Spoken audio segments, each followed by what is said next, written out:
Oh, hello. Welcome back to the Mongoli Show.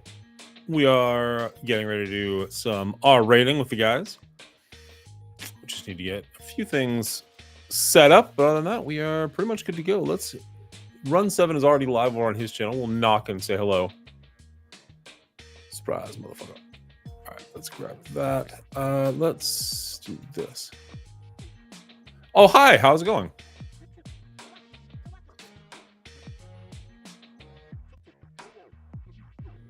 Oh, I see cleaning agents in your chat now. So, if you guys are ready, you can jump on over there. Otherwise, I'm going to hang out here for a minute.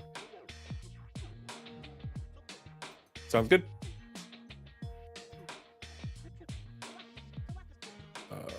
Mic off. Mute audio.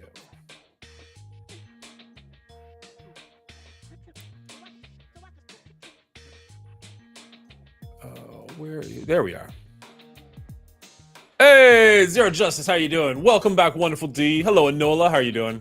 Run is just chatting about tree destruction. I know, I was over there, and I was like, I got to give you guys something better to listen to. This is not going to last.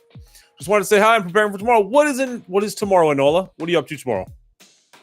Other than being Friday and the end of this week, what is going on for you?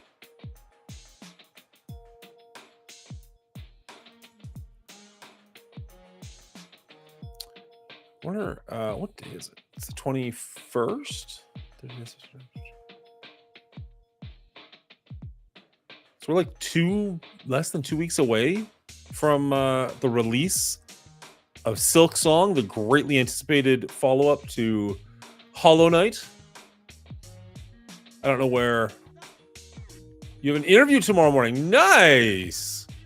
Well, good luck to you. Let me know how it goes. I'll be here Saturday morning.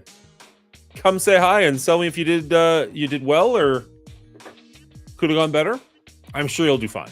What's the job for? Are you willing to say? Right. Boop. Oh, hello. Hi. I'm trying to get my camera to work. It's not giving me anything on camera. Enable camera, press V. It's not enabling anything.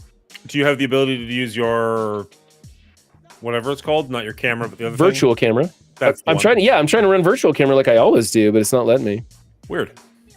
Let me back out and just come back. You know what I'll do? I'll do that thing where I like delete all the history and stuff and come back in. Don't know. You do, bud. Not right now. Don't want to jinx it. That's totally fair. I completely understand that. Well, legit. Best of luck to you. And I hope to hear good news in the future. Fingers crossed for you, bud. I was Run 7. He is, I think, still live over on his channel. I don't know how this works. Is it just like !SO Run? I don't even know what his channel is. Run _7. Hey, that works. We shouted him out. We're good friends over here at the Mongoli Show. Oh shit, Streamerbot changed drastically. Oh no. Oh, it's all different. Oh god. All right, the chat button still worked at least. Maybe. I don't know. Somebody say something. See if the chat button still worked. Actions and queues. Are all my actions and shit? Oh, good. Oh, thank Christ. Okay, they're all still here, guys. Whew. That could have been devastatingly bad.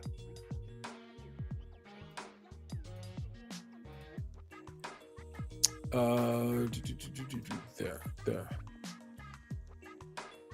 Omega Man said something and nothing showed up. I appreciate you, Omega Man. Oh, wait. No, it just took a second. Wait, that's all ancient. Nothing there is new. Hello. Hey, that works. I work. I don't know about you guys. Platforms? Oh, it's got kick now. Nice. Can I have everything on here at once? We'll mess around with this after the fact. Kick's own API implementation is still very fluid and lacking, so not every feature may be implemented. Fair enough. We'll worry about this later. That's a Will. Good day, sir. Hello. How are you? Good. I just had to update the browser updated, so I had to go and reallow it Gotcha. for Restream's camera. It's all dumb. Yep. Sorry about that. I had to. Yeah, I went. Did you do the same thing, Will? You had to Same go thing, delete. Yeah. Yeah. What a Anytime pain in there's the a ass. browser update, it does that. It seems.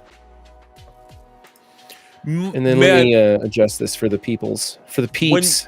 When you guys signed in, did it give you an option for your name? I think so. Yes. Yeah, I gave an option for name and title. Can I humbly suggest having your name in one and your channel in the other? I can do that. Yeah, Just I can keep do it that. uniform? I didn't like doing that on Sunderfolk? Sunderfolk because it covers up so much of the damn screen. So like I just I reduced it to almost nothing. How do I Fair. change that now though? I mean, don't. Yeah, you don't can at the stress top about it. left, edit name and title. There you go. Son of a bitch. What? Oh, did the it jump guys. scare you again? Yeah, the guys. They're jump scaring me. Edit name and title. There it is. Thank you. We're going to fix that right now. Beautiful. Beautiful. Keep it all nice and uniform. Thanks, guys. Thanks. Appreciate that. Don't forget to share chats. Chat is telling us. Should be shared. It's your... I thought you had it shared. You're the host, right? Oh, I knocked to you. Oh, fair enough. Fair enough. Yeah. Yeah. Well, then never It mind. won't let me do go nothing. Share chat. Maybe. Shared chats? What do you think of my Or background? I shared chat. finally made it to Beverly Hills. Oh, that's great. Just in actually. time for us to get out of here. Yep. I'm gonna kill that music because I don't like it. Oh, if you like music, you can come over to my stream. Dan's going to record it without music. I have a little bit of copyright-free ambiance for those of you who want to. And if you're already at my stream, be sure to bring up a window for Dan, give him the view. It doesn't cost you nothing. Just click mute tab, though. Don't drop the volume. Otherwise, he won't get the view for it. Is Enola here? What's up, Enola? Didn't see you Enola come was here. They said they had to. Oh, they're in your chat now. Why is it not sharing chat? Enola has a job interview in the morning. They have to go get ready for. So Fingers crossed, my friend. I hope you get it. it says in the little. Okay, it says I'm in a window by myself. That's what's going on. You're on mobile. You have to pick one. All by yourself. I wish Twitch would update their mobile app. It is so behind the times. Yeah, Twitch mobile is trash. I honestly don't understand why Twitch is successful as it is. They do so many things wrong, and yet they still have a successful platform. Well, they don't. They lose money, but but I mean, this is where people go, right? Yeah. I think it was first through the gate, right? That was one of the major things. And as far as like community building, it is better than the other ones just because of the redemptions and all that fun stuff you can do. But there is a lot mobile about app sucks. yeah. There's a lot about Twitch that I do like, and there's a lot that has a lot of room for improvement. Exactly, yeah. All right, share chat is on, it says. Apparently Kick is like a clone of Twitch, so you can do a lot of the same things, but they are I just don't have trying to do things any better. audience over there. Right, and well, you got plenty of bots over there, Dan. They come by like every day. That's the only thing I ever got at Kick was bots saying, "Hey, I see what a great streamer you are. Want to be friends? Join me on Discord." No. Yeah. No, thank you. Yeah, I got $1 says. Are you streaming to Kick right now? Yes, I am. Oh, okay. I got $1 says you get one of those while we're doing our rating tonight. It's a good chance, not gonna lie. Okay, so what do we yeah, Green Tuckian, when you start using Twitch on like your laptop or your PC at home, you realize just how much easier it is. Like it's just so much simpler. And the fact that you can have multiple windows open, and so if one of your favorite streamers on a commercial break or whatever, you just tab over to the next streamer and switch the volume on it.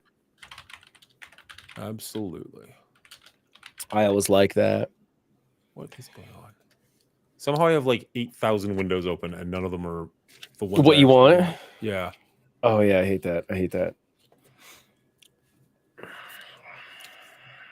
So, Do you guys mind doing a little like a pre-talk about the movie without trying to like give too much away? Like just kind of like things that I want to hit on. So we kind of sure. I don't know. I Just to, thought like, maybe expedite the process. Is that what you're trying throw to out do? some Or? bullet points that like I'd like to cover if you guys have anything. I wanted to talk about paying homage to source material, how the movie takes itself seriously or doesn't take itself seriously, and my thoughts if this should be the final chapter of Foley or if there's room for more, that sort of thing. I had some ideas of that. Of course, everything else that we watched in the film, but those were ones that kind of bubbled to the surface for me when I was thinking about this film. Yeah, I'm sure we can touch on those. I don't know how any like naturally they'll notes come that up you with. took, It's just Dan? kind 'Cause of. you I only mean, I take have- notes about stuff.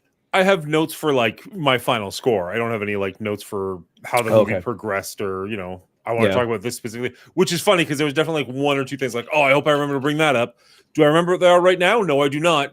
But hopefully, as we're discussing, we're like, oh yeah, that scene. Mm-hmm. But, so, Brian, Will, I don't know. I haven't checked my Discord in a minute. I don't know if you saw this, Brian. Will, sorry. Do you have pen, paper, whiteboard, anything good to go? Oh, yeah, you do. Fantastic. So, guys, I don't know if you're aware of this because it's kind of fictional. I made it up on the spot. This is actually our 1-year anniversary show. We started this show last August, and we have made it for a full year. And wow. But I was going through and I was counting. This is also, which the math doesn't quite line up, so shut up. Just roll with it. Our 50th episode of our rating proper. And I'm not including like the Halloween episode or the Christmas episode, but like as far as actual episodes of our rating go, this is episode 50, and we've made it to a year, which I think is pretty impressive. A lot of podcasts don't make it this far, and we're still going here. We're still going strong. Well, strong. Maybe one day we'll have a podcast. Hey. Could you say our 50th 1-year anniversary? No, not really. No.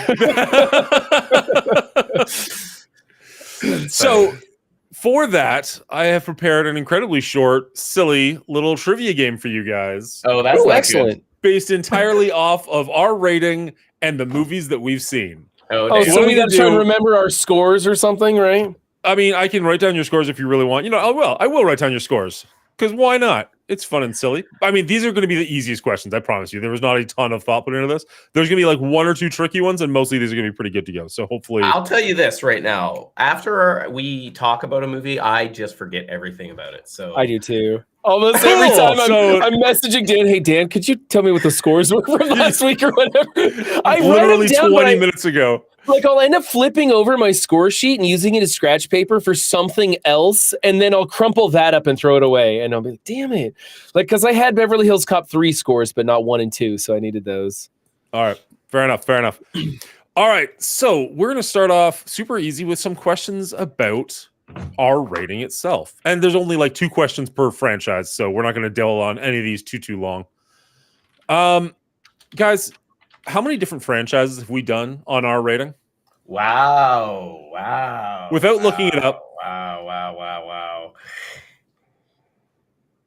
I'll give you a hint. 50 episodes. But the first 2 episodes... I was thinking that. Like what's 50 divided by 5? I'm going to go with 10. There was a couple of short ones in there, but there's some long ones in there. And we divided some. I know, but we used to do 1 episode per movie, not franchise, right? Like the other way around. We did Mad Max, all of it in one. And Highlander as well. Yeah. Wow. Okay, I'm going to throw out 14. I'm going to throw out 14 different franchises. That's my guess. I'm going to go... Wow, I'm just picturing his page and a half of poster. I'm thinking you could probably fit like 10, maybe 12 on a page, and it rolled over a couple of movies. So yeah. It's got to be. I'm gonna go 1 above and hope I'm closer at 15.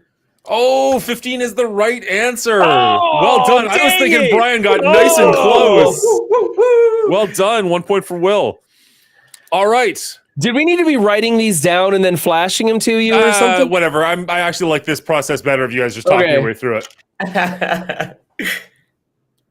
Wow. That's a lot. Which movie has the largest gap between 2 hosts' scores? Oh, damn.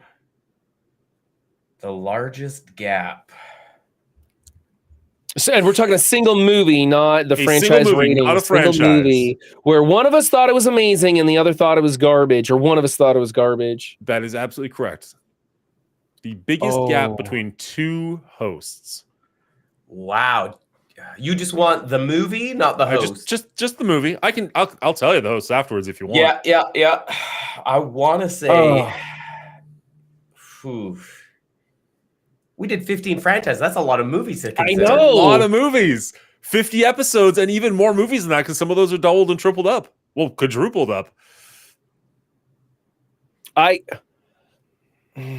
trying to help you out. Got a couple of suggestions out there. B-Rich could be right with Jurassic World because it was super high for Brian for some ungodly known reason. I was gonna say Jurassic Park because Dan gave it the 100 score, but I like that movie too. You guys were both pretty high 80s too. We were right? in 80s and he was 100. That's a 15 point max. Dan's not a fan of Evil Dead, so I do think that one of those Evil Dead movies could be it too. Real Bubba Hotep mentions that in chat. It could be Highlander as well because Highlander, you and I both kind of enjoyed, and he didn't at all. Yeah. This is tricky. You know what? I'm gonna take Bubba Hotep's suggestion. I'm gonna go with Evil Dead, but I'm gonna go with Army of Darkness. Yeah, that's a smart choice. Army of Darkness is smart because we both like that. Dan didn't. Yeah, I'm gonna take Army of Darkness. I'll stick with B Ridge on Jurassic World just because of your high score on that one. Very nice. Technically, Will, looking at Highlander, I gave Highlander a higher score than you did. Oh, damn. Okay. But that's hilarious. The actual correct answer, Bubba Hotep said it, Evil Dead 2 with a 47-point difference. Wow. 47 points. And yes, that was Will and I has that massive gap there. Yeah, on Evil Dead 2, that makes sense. Yeah. 42-point spread. That's huge. All right. And this is a totally random one, but I have mentioned it before. Dan, before you go on, we did make a lot of memes about you, Dan, giving such crap to the director of Evil Dead. Sam Raimi, right? Because of that. So we should have known that. That is still a regular play on my channel. It happens all the time. Well played, Bubba. Well played, Bubba. All right, for the last one, for the actual R rating, and I have mentioned this before, but this would be a trickier one. Which franchise has the most views on YouTube out of all of our rating episodes? Oh, this is something stupid like Home Alone, right? That's the one I'm going to go with. Absolutely not. I thought it was something terrible like Home Alone. For some reason, I want to say Predator franchise. I thought one of those kind of kicked off okay, but maybe the rest of them ate shit. Who knows? Could be. I remember Predator being in the thousands. Yeah, none of them are in the thousands. My God, would I love that? Really? I mean, no individual episode. No individual episode is in the right. Oh, yeah. I'll stick with Predator. Will, what about you? Or sorry, Brian, what about you? I really could have swore it was some weird, crappy movie that I didn't like a Home Alone kind of thing, like a Christmas movie or something. I was thinking, but I'll just go Home Alone. Like Home Alone 2 or something. It is, in fact, the Predator franchise. Yeah. Okay, it's Predator 2. All right, going into the actual movies, and as I said, only 2 questions per franchise, and we'll start off kind of right at the very beginning. Wait, what? We're going through 30 questions? Come on, we got some time. Why not? Oh, my Lord. What is Chris Hemsworth's character name in Mad Max Furiosa? Just say it out loud when you got it. Dementis. Dementis is correct for 1 point. Well played. Thank you. How many of a Morton Joe's wives is Furiosa trying to save in Fury Road? 4. 1, 2. I want to say 7. Right in the middle. We're looking for 5. I knew it was just a little bit higher than 4. Damn. All right. Speed around on this one. For Highlander, what is the name of the main character's clan? The McLeod clan. That's correct. Yeah, McLeod. Yeah, that's right. and this one's just dumb because I couldn't think of anything else. Blue Lightning. What is it that the Highlanders are fighting for? What is the name of the thing the Highlanders are fighting for? Why can there be only one? What is it called? It's like it's not the Prestige. It's the Yeah. shoot. Why are they such bad movies? It's like The Quickening. There it is. The Thank you, Quickening. Green. Yeah. I was like, the Prestige? Isn't it the Quickening? Oh no, It's the Quickening. I think the Quickening comes in later. Quickening is the second movie. I don't know if it's. Yeah, I think I thought. I think it also later in like the really bad ones, the Quickening becomes something else. Like they change what the Quickening is, don't they? I mean, Well, they change what everything is. They That's went to true. aliens for a minute there. Yeah. There was no real consistency here.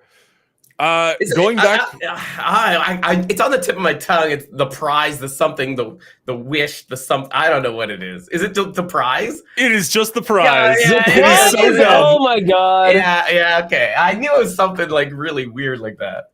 Well, thank you, Windstorm. Greatly appreciated. Welcome to the show. Okay, for Predator.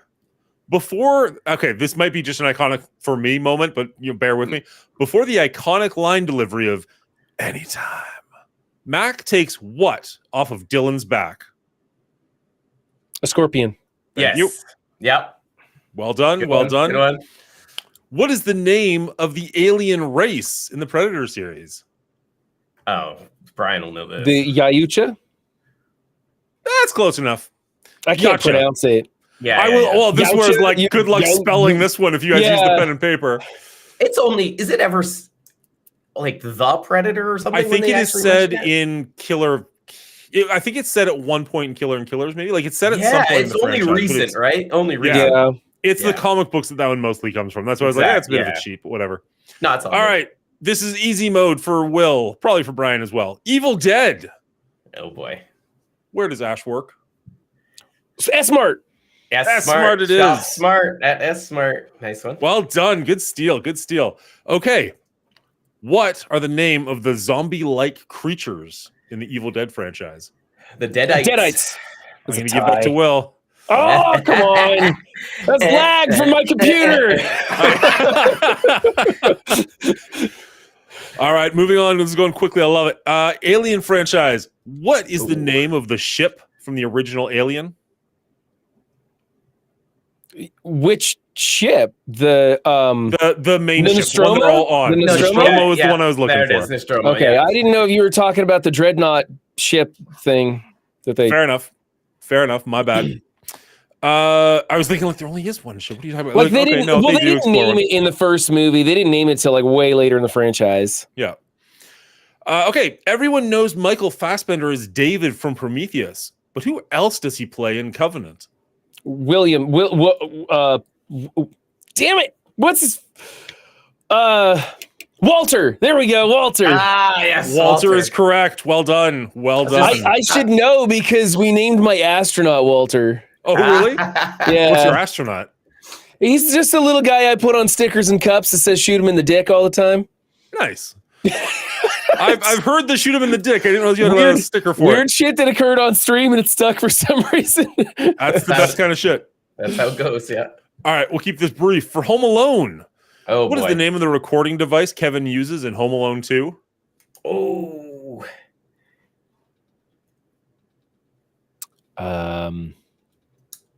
This is a real thing. You could have had this I if know. you had a better childhood. I want to say it's the talk back or something stupid. Oh, I think What is Will's it close. called? I think it is.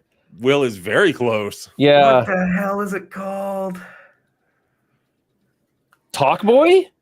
Talk Boy it is. Did you get that from Oh, Bubba I'd Hotep? yeah. give that to Bubba Hotep. I just stole that from chat. Bubba played. Hotep's It was on a fire talk tonight. something, but Bubba tried that. I was like, I don't know. Yeah, talk something. Yeah, nice. Bubba Hotep nice. said he's seen every episode and it's proving himself right in chat as we speak. Yeah, All right. don't put him live though, or he'll biff all of these answers. What is French Stewart's character name in Home Alone Oh. 4? He's Marv. Marv. No, not Marv. No, he's not Marv. He's He's not Harry. He's Merv. He's Merv. yeah, he is. I'm gonna He's go with Marv. Merv. He's Marv. Merv? Marv. Merv. Okay. Marv. Because he should be Harry. Yeah. He's dressed like Harry. Yeah, he's Looks dressed like Harry, but it sounds like Marv. But Well, he's it Marv. doesn't sound like It's anything. so stupid. Yeah, All right, let's didn't get one of out of us that watch that franchise. entire movie and not understand which one he was? That was me. Okay.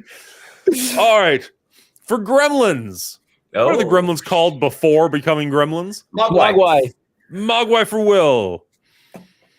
And another quick one. How many rules are there for looking 3. after a Mogwai? Damn, Brian on fire. Nice. Now, for no extra points, can you name them? Don't get him wet. Don't feed him after midnight. Don't call give him him to baby. Richard Gere. I don't know. Don't put him in the light. Don't put him in the light. Don't put him in the light as the third one. There we go. Wow. Oh, what's up, DJ Ogla? In Jurassic Park, in the original Jurassic Park, what is the name of the failsafe program in case the dinosaurs get off to the mainland? The lysine contingency. Damn, well done. Nice. Jurassic Park takes place on Isla Nublar. Oh shit. What island the other does island. Lost World take place on? I don't know. Eslabar. It's something kind of similar, but not. Yeah. I don't know. Zanzibar. If you don't have it off the top of your head, I'm going to assume you're not going to get there. I'm not going to get there. It's Zanzibar for sure. It's Isla Sorna. Okay. Yeah. Are we for up to Anchor- 3 islands now? No, it though? was a Is there similar 3 battle. There's islands? 5. There are 5 islands altogether. Oh, It shit. was Five it was the tests. Isle. It was the Isle was similar. That's what got me. Yeah. The rest of the name was not similar at all. In Anchorman, what is the name of Ron Burgundy's dog? Oh my god, he screams it so much in the movie. Yeah. I want to say something stupid like Walter, just like David's buddy there. It's something. Oh. Come on, chat, help us out. I'm saying Walter. That's what I'm going with. Baxter? That's not right. Is it right? No. It might be. I don't know. I got to take a pass on this. I just don't know. Just say it with confidence. It is Baxter. Yeah. Okay, It I'll is go with Baxter Baxter. then. It is Baxter? It is Baxter. I really don't remember being Baxter. Okay. What is the name of the cologne that Paul Rudd's character uses? Black Panther. Sex Panther. Sex Sex Panther. Panther Damn it it. is. Yes. I didn't All know right. I didn't know the cat, so thank you. Rem. Damn it. You don't know Paul Rudd? No, the cat. He didn't know No, the I cat. didn't know the Oh, the cat cat. in the name. Oh, He knew it was I sex thought you know the something. He was going to cast. say sex puma. That would I have was been gonna hilarious. say, yeah, sex kitty or sex leopard. Yeah. All right. In Venom, in Let There Be Carnage, Oh, what are the names of the pet chickens? Good fucking luck. Henry and Henrietta? Nope. They are musical names. oh, is it? It's not. Is it Sonny and Cher? Yes, it is. Yeah, so Yes! that's it. Yeah. Well done. I was like, well I'm done. pretty sure it's a musical duo. Yeah. Yeah. Naomi Harris plays Shriek. What other movie have we watched her in on R rating? Dang Oh, it. she was so much better in the other movie. In the other She movie. was, and we discussed it. Not at length, but a little bit. Oh, man. What was she in? I'm loving this so much. Thank you, guys. I'm drawing a total blank Was it- on this it one. wasn't- I remember no. talking about her also being in the Venom movie and how she did so much better. 28 days later? Really? Okay, It I'll is go 28 days later. I'll take chat on that. Yes. Brian yes. killing it by reading chat. Yes, 28 days later. Yes. And not knowing it all for sure. Yeah, I'm just going to. I love that every chat on time, this. like, Hotep is killing it, and you're like, are you right? I don't know. I don't think I trust you. Every time. Okay, back to Jurassic World. In which country is the Biosyn Sanctuary in Jurassic World Dominion? South America? In which European country is the Biosyn? That doesn't help me, Dan. Yeah, okay, fair. Just say South America again. You'll just prove us all right. No. I want to say Switzerland? Honestly, that was my guess. But when I looked Sweden? it up, that was not right. What the hell is it? It is not what I would have thought. Oh, then. If you guys are stumped on a geography question, I'm bowing out. Oh, dude. I promise you, Run, you've heard of this place. I'm sure, but I don't know if it's European or not. It's just better to keep your mouth shut. I love it. I love it. Mexico. We're looking for Italy. Italy. What? It was Wow, yeah. That's what I looked up, and I was like, that doesn't make sense in my brain, but that's what the internet's telling me, so we're going with it. You know what? I probably would have known that Italy was a European country. I probably would have got there. I have that amount of faith in you, yes. I'd have been like, the one that's a boot. That's right.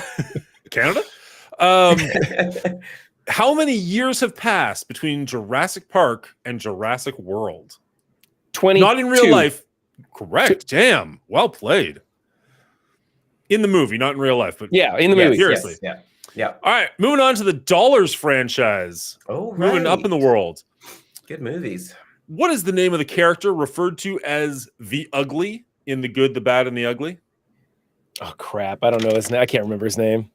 I know which one that is. I can't remember the guy's name though. Oh, he's the only one with a name, isn't he?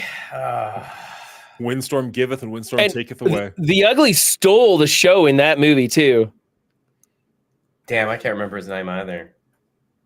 I want to say Donnie, but it's not that. Definitely not Donnie. Definitely not Donnie. Damn, what is his name? Not gonna lie, I thought you would have this one a little faster. I got nothing here. I'm complete blank on this one. Looking for Tuco. Tuco. Oh, okay. As soon as you say it, it's like, yeah. Then it's like, oh yeah, right there. This one's a little easier because you just have to make a random guess. How much money is buried in the graveyard at the end of Good, Bad, and the Ugly? 1 million pesos. I don't really know the conversion rate on that, so you might be right. Is it dollars? I'll give it $100,000. No, it was like 4 mil. I mean, maybe translated for modern currency. Was it 1 million? It's not 1 million. Brian's closer with 100K. 400,000 then. I'm gonna go 400,000. Still no fistful. Well played. No. Wait, which movie? The Good, the Bad, and the Ugly. Bad, and the Ugly. The gravestone at the very end. Oh. 300K. Look for 200K. 200. $1, Bob. Because they split it 100K Yes, each. yeah, it was 100K each. Yeah, I knew there was a split, an even split, but I thought of it because of the 3, not the 2. That was my bad. All right. In Never Ending Story, I don't know why these are out of order, but bear with me. It's no, these aren't out of order. I just am editing them out of order. My apologies. What is the name of Atreyu's horse? Oh, it's on the tip of my tongue. Don't worry, we're almost done. Move. You can do it. I know. I'm thinking of the scene when he's trying to pull him out of the mud. Oh, I was just editing this movie too, so it's like relatively fresh in my mind. But that was like 2 months ago for you guys. I know. You just post this? Yeah, just this week. I didn't get a chance to freaking Exclamation watch mark movies. Oh, Bubba's got it. It's Ajax. Yeah. Not quite, but it's very close. no, I was gonna say it's not Ajax. It's It's close. It's awfully close. Artemis? Artax. Artax. Artax. There it is. Artax. Yeah. I'm just gonna put you out of your misery once you said it. Gearing through it. Yeah. Yep. All right. Say it like he does. What is the name Bastion gives to the Empress? Moon Lily. Like he does, Brian. Come on. Is it Moon Lily though? No. It is Moon though. There is Moon in it. It's some hippie name. It is a hippie name for sure. I think it's just Moonflower. Moonflower or something stupid. Hippier. Oh my goodness. Moon is right. Her name is Moonchild. Child. That's yes, right. Yes. Yeah. Remember, he runs up to the door and shouts it into the storm. Shouts it out the window for no reason. Moonchild. Yeah. Moonchild. Oh, good Lord. All right, for the 28 something later franchise, what is the name of the island where the survivors live in 28 years later? There's two names. I'll take either one of them. The Island. Got half of it right. It's not Great Britain because it was a smaller island than that. That is correct. It is part of Great Britain? No, it's part of the United Kingdom. Sorry. Another geography question. Really stacking the deck against me here. We're looking for either Holy Island or Lindisfarne. Oh, no, I was nowhere near either of those. Those don't even sound familiar to me. Let's try one a little easier, hopefully. What was Jim's occupation before waking up in 28 days later? He was a bicycle courier. That is correct. Dang it, I was going to say insurance salesman. Good thing the world ended. He'd be out a lot of money if otherwise. All right, and here is the franchise we're talking about tonight. Beverly Hills Cop. What is the name of the creature named after Eddie Murphy's character at Wonderland or wherever that country was? I didn't write down the actual part. The fox? The Axel Fox, yeah. Axel. Damn it, I probably gave you the animal again, didn't I? I took the animal out of the question for that exact reason. I remembered that one. I do remember that one. All right, and the last question of the night. This is sketchy, whatever. It's the movie we're talking about tonight. According to Axel, what was the name of the Winnipeg Negro League hockey team? Oh, shit. Just watched it this week, guys. I know. Come on. I just watched this. I know the scene and Oh, man. The Winnipeg Winners. It was so much cringier than that. Yeah, I can't remember what it is. Oh, you're gonna make me say it, huh? Yeah, give it to us, buddy. It was the Winnipeg Black Guys. Black guy. That's right. Because then they had that whole racial conversation that made me chuckle. Yeah. All right. Thank you guys for playing. That gives Will a score of 10 and Brian a score of 13. Although I think you owe a couple of those points to Mr. Hotep. Woo! Yes, I do, for sure. I think chat gave me the win on that for certain. We'll call it a wash. Nice. Thank you guys If for my playing. computer didn't lag, it would have been a tie either way. Yeah, exactly. All right. And as part of this, I have something I've been working on behind the scenes, or better yet, I got a friends to work on behind the scenes. I've shown it to a few people. I'm pretty happy with it. I wanted to show it to you guys before we move on. Okay. You got friends outside of us? What the hell? Audience members. Oh, okay. Thank you. So I don't know. I don't think this is gonna I am trying to get a podcast going and get us onto like Spotify and stuff like that. I'm trying to figure out how to make that happen. I don't think this is going to be the logo for that, but I did go ahead and throw this on like a t-shirt and a mug, and it's just going to be something fun. I think it's kind of cool. I want to get a couple more things like this at some point in the near future. But for here and now, of course, it's disappeared. Where is it? Stall for time. I wanted to present you with something my friend drew for us. Green Tucky, and I haven't seen anything on the thoughts of the. Oh, look at that.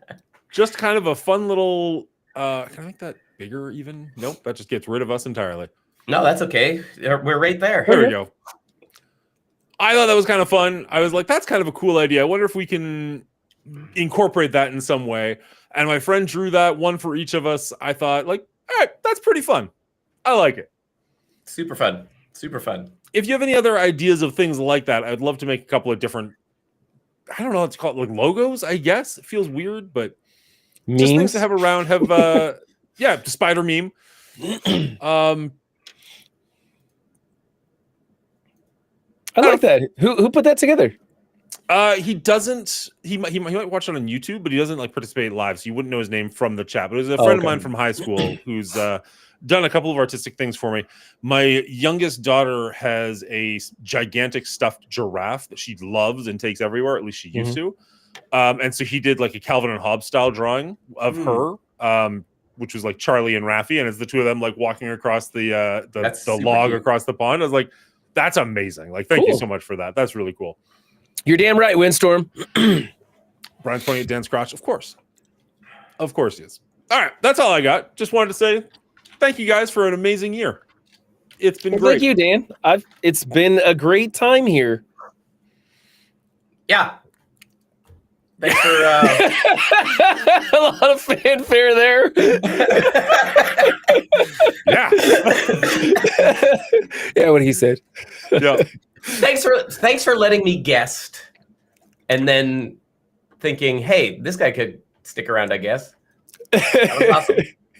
It's like you're in my head. So it was like just you two, and then I was like, hey, I can jump in if you guys want, and then you're gonna stick around, I guess. I was like, cool. I'm like a fucking rat in the corner, just living my best life. And now you're just stuck here. You're like, shit, what did I get myself into? Every fucking Thursday I gotta do this shit? See, that's funny because like I totally forgot that Brian and I did any episodes before you. Like I forgot too. I thought this was the three of us the whole time.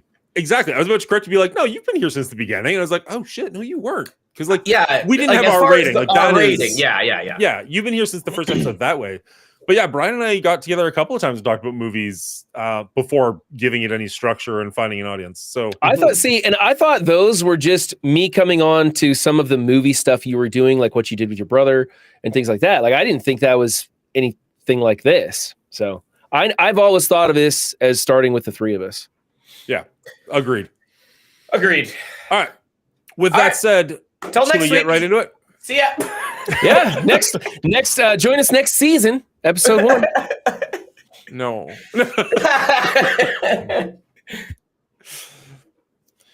All right. I got words to say, I guess. Here's hoping. All right. Good luck.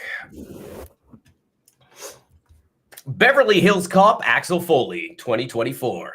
30 years after the last caper, Axel Foley once again has reservations in the hills of Beverly. The same old recipe includes unraveling hidden crime syndicates, oblivious city cops, and ample 80s synth. But the menu also has some updated items, including copious amounts of self-reflection and a side of bacon. Very nice. Hello, everybody, and welcome back to our rating. This is our 50th episode where I get together with two of my friends. We discuss a movie franchise, break it down by a movie, give an overall score, and throw on the board to see where it lands. I'm joined, as always, by Brian and Will. Brian, how are you doing tonight? I'm good, Dan. Had a good time. Just finished up this movie. You just finished up today? Yeah. Oh, wow. Okay. Nothing like leaving it to the last minute. Sometimes that's how he does his best work, so I'm okay with it. How about you, Will? How are you doing tonight? I'm doing fantastic. I hope there's Patreon video of the little quiz you gave so that everybody on Patreon can view that. If you're not on Patreon, here's your chance to sign up. Link down below. Thank you for that. That came out of left field, but I appreciate it. Now, this is my first time viewing this. I believe we discussed this before. Neither of you have seen this before this week either, correct? That's correct. I've always been like, hey, I should watch that, but then we started doing this. I was like, well, I'm not watching it until we do this. Yeah, I'm going to hold off. I haven't really watched this. I'm going to watch it honestly, once. I wait on franchises now because I'm like, we'll get to it. We'll get to it. I've trained you like dogs. Excellent. I'm salivating over here. Pavlovian over here. Yeah. Okay, so this movie takes place, 30 years after the last one? Indeed, and we are introduced to almost exactly like Beverly Hills Cop 1 and 2, or just thrown right into a heist at the very beginning. You got Axel Foley back to being fast talking, back to being a little more juvenile, funny, trying to be like back up to his old antics, all the stuff that we were basically missing from the third movie, and it's back on display 30 something years later.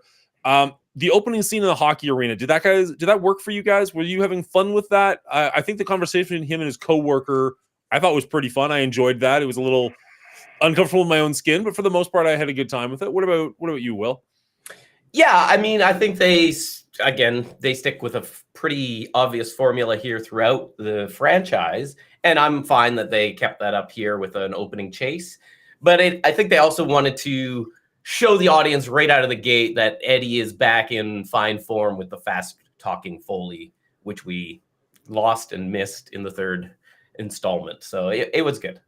Yeah, I think that was definitely one of the biggest things missing in the third one, for me at least. And what about you, Brad? Did you like the return to form? Yeah, definitely. I was very skeptical after coming off of 3, and I walk into this one, and right off the bat, I started chuckling at some of the jokes and the fast talking Eddie. I liked it. He also kind of said some words and some conversation topics that weren't in any of the previous stuff that brought it up to date and made it present in our time again. And I liked that. I was like, okay, so not only are we getting what we were missing from 3 and that stuff that we wanted from 1 and 2, but they're also making it present in today's timeline. And I like that. So right off the bat, I was like, sweet, we're starting off on the right foot. I don't mean to put you on the spot. Do you have an example of what you're talking about there? He said the N-word right off the bat, and I wasn't expecting that. And then there was some racial conversations, which were hilarious to me. I'm a white guy, so I'm not sure if I'm even allowed to talk about him. So, but they even made reference how he can talk about it, but his white partner can't talk about it, and made that joke, and it had me chuckling. And I was like, okay, sweet. So they're kind of taking themselves seriously, and they're in a present time, but they're also making light of situations that are hard to make fun of. And I appreciate comedy like that. So right off the bat, it was just a good tone for me, and I enjoyed where they came from. Nice. I think one of the first things that I noticed in this movie, and obviously this is a Netflix movie, it's made in 2024. But honestly, like instantly, you got that feeling like, oh, they spent some money on this. Like this movie looks significantly better than the other ones do. And again, I get it, 84, 94, 2024. Like there is a huge difference there in just the technology and how things are made. But like that opening arena shot and the chase in downtown Detroit, looked really good. Like the budget on this one is inflated pretty significantly over the last 30 years. But regardless, I think they spent the money well. Like the last movie had a lot of action, and it was like the driest action you've ever seen. This wasn't the most exciting action, but at least it was like I gave it a solid score in the effects and the action department myself. I think there was some room for improvement. There were some scenes, like there was a car chase at the end when he hits that SUV with the big truck and it spins out of control, and there was like an explosion, and it looked like they edited the explosion into it after the fact. It just didn't look right. There were some little things that didn't bother me that I'm like, okay, they're trying, and the rest of it really looked pretty good. You're right. They put some more money into it, and they spent their money in the right places. And I thought the action sequences were a vast improvement, even from 2. I thought it was good. Yeah, agreed. Yeah, I didn't mind the action. I think it was still a little clunky. This director is like a first-time feature director. He's only done like video things and some Netflix stuff here and there, I think. So this was like his first go at a big action movie. So I think I felt that a little bit. His name was Mark Malloy, I believe. And aside from that, though, I think the biggest compliment for the direction was letting Eddie kind of be in fine form and just letting him take the comedy chops here and just letting him spew out whatever he wants. Yeah. Yeah, I wouldn't say that the action in this movie was like its biggest strength by any stretch of the imagination. But again, compared to 3 and even a little bit compared to 2, I think it was a pretty sizable step up and at least in the right direction. Yeah, for sure. It's engaging at least. Yeah.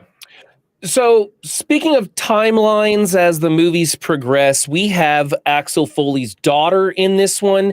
He mentions that she's either 32 or 34 years old. I couldn't remember. Right. And we never get to see who the mother is. I was really hoping that the mother would be Janice from number 3, Theresa Randall. I was really hoping to get to see her again and have a little bit of spice coming from her after she realizes who Axel Foley really is, because she was so madly in love with him in number 3, and it kind of drove me nuts. So I was really hoping that would play out. It never did. We never got to see who the mother of the daughter was. And the timing doesn't really work out because this was 20 years later, and he said that his daughter was, I believe, 32 or something like that, right? Am I getting that wrong? I believe it was 30 years later, not 20 years later. But regardless, yes, I think she is too old for that to be her mother. You're right. 94 to 2024, so it'd be 30 years later. But he mentioned her, like she asks him what her birth date is and stuff, and he stutters over it. But then, kind of bomb drops it. You were born August 13th, and you're 34 years old, or whatever the exact numbers were. I don't remember. Yeah. I think it was March 29th, but it's fine. Sure. I kind of got the impression he was messing with her. And then when, like, after the bullets were flew, he's like, no, Right. I'm your dad. I know your birthday. Yeah, exactly. But, I mean, That's maybe what I just read that wrong. But, like, I play games like that with my kids all the time where I, like, get them their age wrong or their names wrong. I'm just having fun. I do the same kind of what I thing. assumed was, but... Just you wait. As you get older, that will just actually become reality. You'll just call them the wrong name. Call them the dog's name. The annoying thing is I've got twins, and so sometimes if you call them by the wrong name because everybody calls them by the wrong name, they actually get upset. Like, no, I know who you are. Calm down. Yeah. Anyways, back to this movie. Speaking of the daughter, what did you guys think of that relationship and that plot? That character arc of him being a bad father and trying to reconnect with his daughter, which it's a tried and true trope, but it's a little tired. Mm-hmm. Personally, I thought that they did something that wasn't a risk at all, but they did it really well, and it was fine. But it was kind of a boring idea. What did you guys think of that whole dynamic between the two? I kind of think it was a decent enough idea to start off with, and we sometimes give movies a hard time because they go too quickly and they just like jump right past something that they should have stuck with, or that in reality would have taken longer. And in this movie, I feel it was almost the opposite, where like it lasted so much of the movie, and I was kind of like, okay, just forgive each other, like figure it out, say something polite to each other. Like I kind of wanted them to just get past it and just move into having a relationship at some point, and we didn't really get that until the firefight at the end. Mm-hmm. Like they hold on to that grudge the entire time. And again, in real life, I completely get that. But in an hour and a half, 2 hour long movie, if the point is that you're supposed to reconnect, let's actually see you reconnect. That's how I felt, at least. What did you think? Yeah, yeah, I think they kind of tied in two stereotypical or tropey type things. Like she's a lawyer and he's a cop, so that's already butting heads. And then they have the, daughter-father thing, distant relationship. And I think they handled it okay. But yes, I do agree that it just felt like they purposely withheld any growth in their relationship until the very end when he gets shot and whatever. Where I do wish we would have seen a little bit more rekindling prior to that or sooner. It made for some humorous scenes along the way of them being like, yakking at each other, but or showing how much alike they are without them being, on agreeable terms. But it would have been nicer to move on from it. Yeah, just a little bit faster. I will say there was a moment where I don't remember the exact setup, but he says something like, "Oh shoot." Like, I'm the dad and you're the daughter, and oh shoot, I forget the way they set it up, but it was really actually quite nice. Where she's like, no, you're always the dad. I'm always the kid. You're always supposed to be the adult.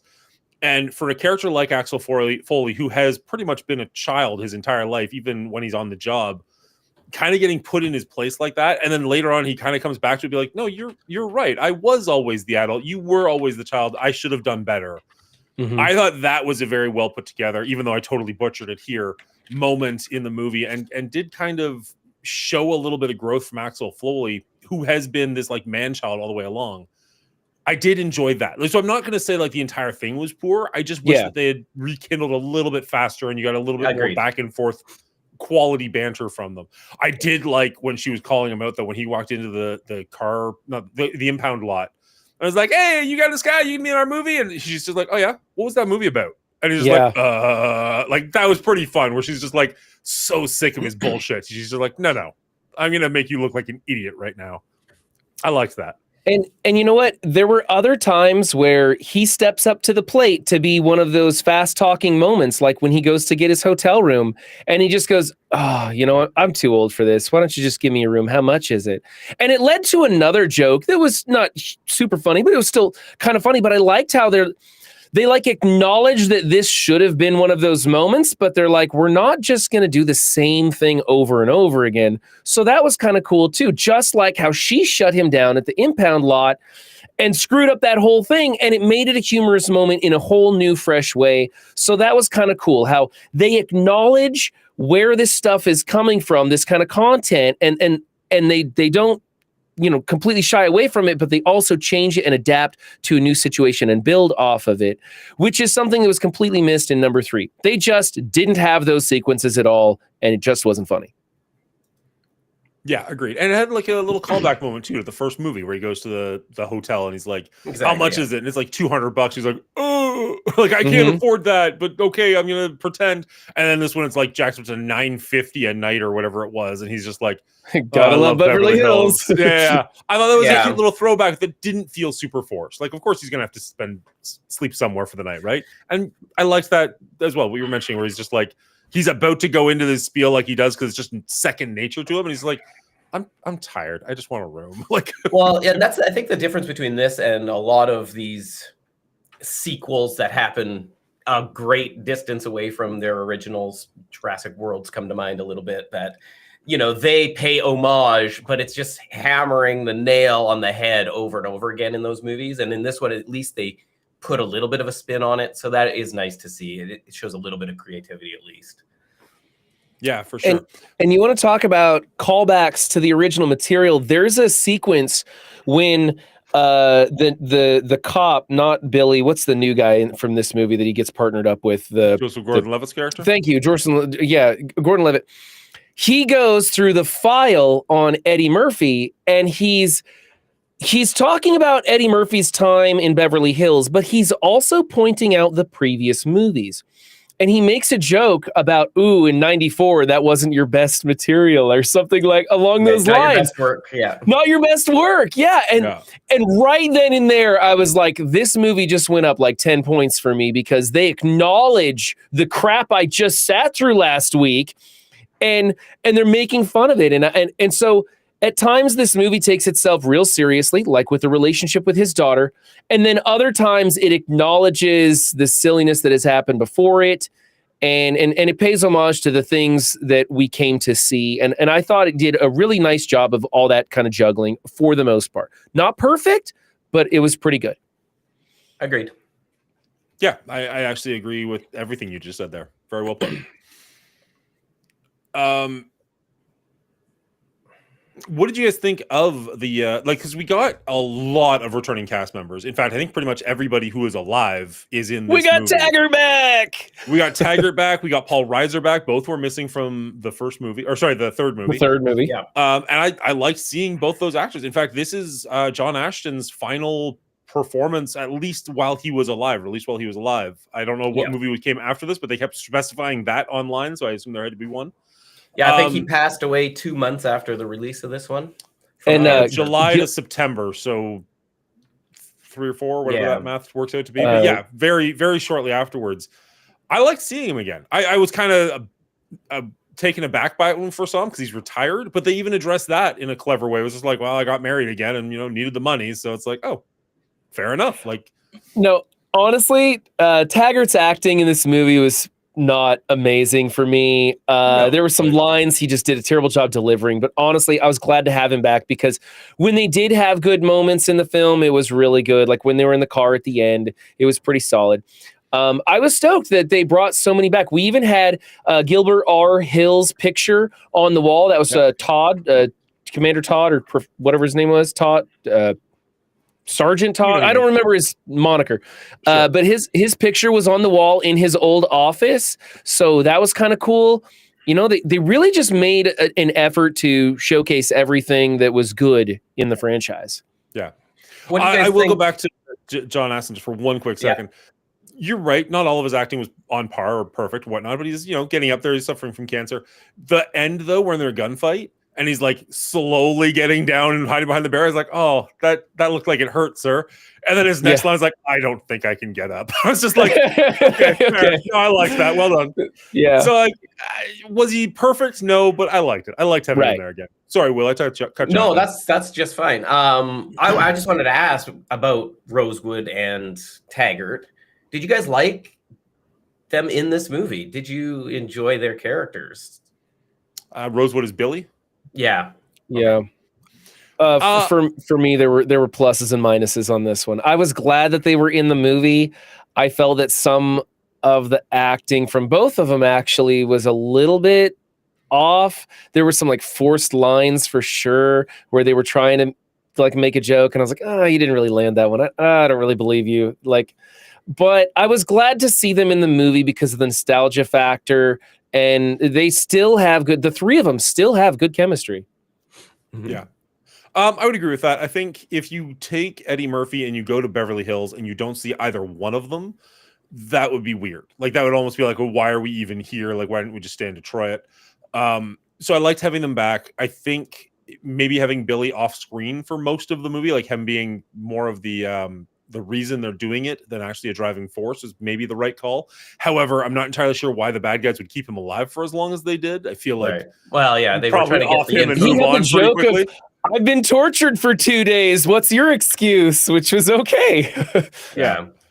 But no, I was happy enough that they were there. I loved having Paul Reiser back as well. I liked that he got a little bit more screen time. I would have liked even seeing a bit more of him, but I thought his chemistry with Eddie Murphy was decent as being the like, no, I grew up. I'm now the one in charge. I need to be the one like falling on the sword here, but I'm still your friend, right? Like I like that. But I've also got a soft spot for Paul Reiser, so maybe Yeah, that's he's more to great. do with it. He's great. Yeah. Yeah, I felt similar. I thought Taggart, unfortunately, I thought his character was kind of all over the place. He seemed like almost a dirty cop because Yes. it was so weird that he had no faith in Billy, his partner, for so long. He had no faith in Foley, who's been his friend, gone fishing with him multiple times, all these things. And I understand he's the chief. He has to make all the hard calls, but it just seemed like he was a dirty cop, and then they forgot to reveal that at the end. It was really weird.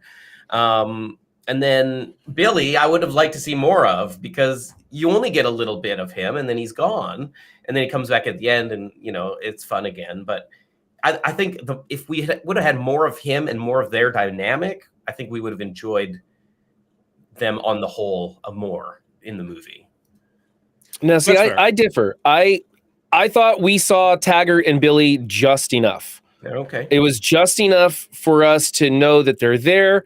And I didn't think that they were a strong enough performance. Maybe they've been out of the game. I don't know what their acting careers are like, but it felt like they've been. Ryan Holt was on like a 7-year hiatus. 6.5, 7 years. Yeah. Okay, right. They felt like they've been out of the game for a while, and it kind of showed. And so I thought we had just the right amount of them. Now, you talked about Taggart not believing Foley and not believing Billy. I felt like they were pushing a head fake that we were going to find out that Taggart was now a bad cop, and that's why he's back in the game and everything. And lo and behold, that wasn't the case. He was just misled. So I kind of liked that it seemed like it was the obvious choice for him to be a crooked cop in this one. And then he wasn't. And so that misdirection, I thought I liked it. It was a little different. And I can see how some people would not like it for sure, because this wasn't masterfully pulled off either. But I thought it did a pretty good job, and I enjoyed what they tried. Yeah, that's fair. I actually liked that he wasn't crooked, because I thought that was the direction they were going. It definitely picked up on those vibes, and I was just like, no, don't do that. Not that I'm like super emotionally attached to these characters, but it just felt like that would have been right. I kind of felt, how could you go bad on Billy? Like, how could you? So I was pretty happy that wasn't the direction they went with that one. But yeah, I think I'm with Brian on this one. I think we got just enough of those characters, because the new cast, I think, was a bit stronger, and I really enjoyed their integration with Axel Foley. I'm talking, of course, about Joseph Gordon-Levitt and Kevin Bacon and Taylor Page. I think that dynamic was a bit more interesting to me. I'm a huge Joseph Gordon-Levitt fan. I think he's phenomenal. He's great. His acting in this was quite good. The only scene I didn't really care for his character was the helicopter scene, where all of a sudden he had no idea how to be a pilot. And I'm like, I can understand being afraid. I don't understand not knowing what to do.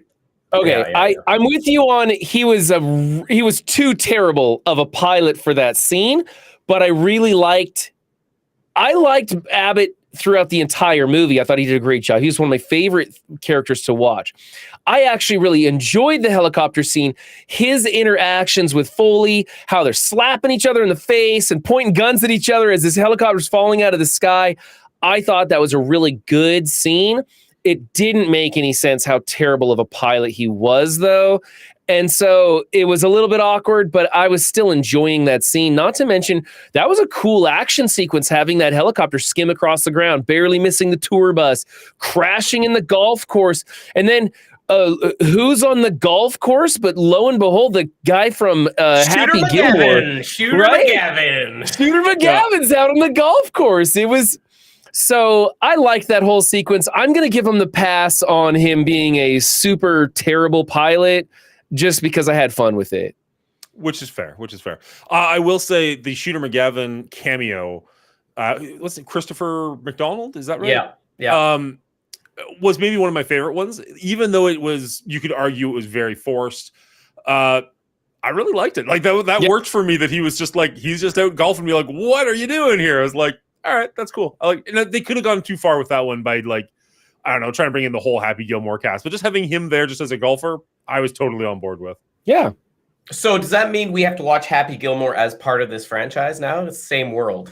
No. It is absolutely not, because in the Happy Gilmore franchise, he's in a mental hospital right now. So yeah, but we don't know. We don't know what spoilers. We don't know what year or what time he went into there, right? Like we don't know exact facts. We don't know exact facts, but anyways, that's a discussion for a different day.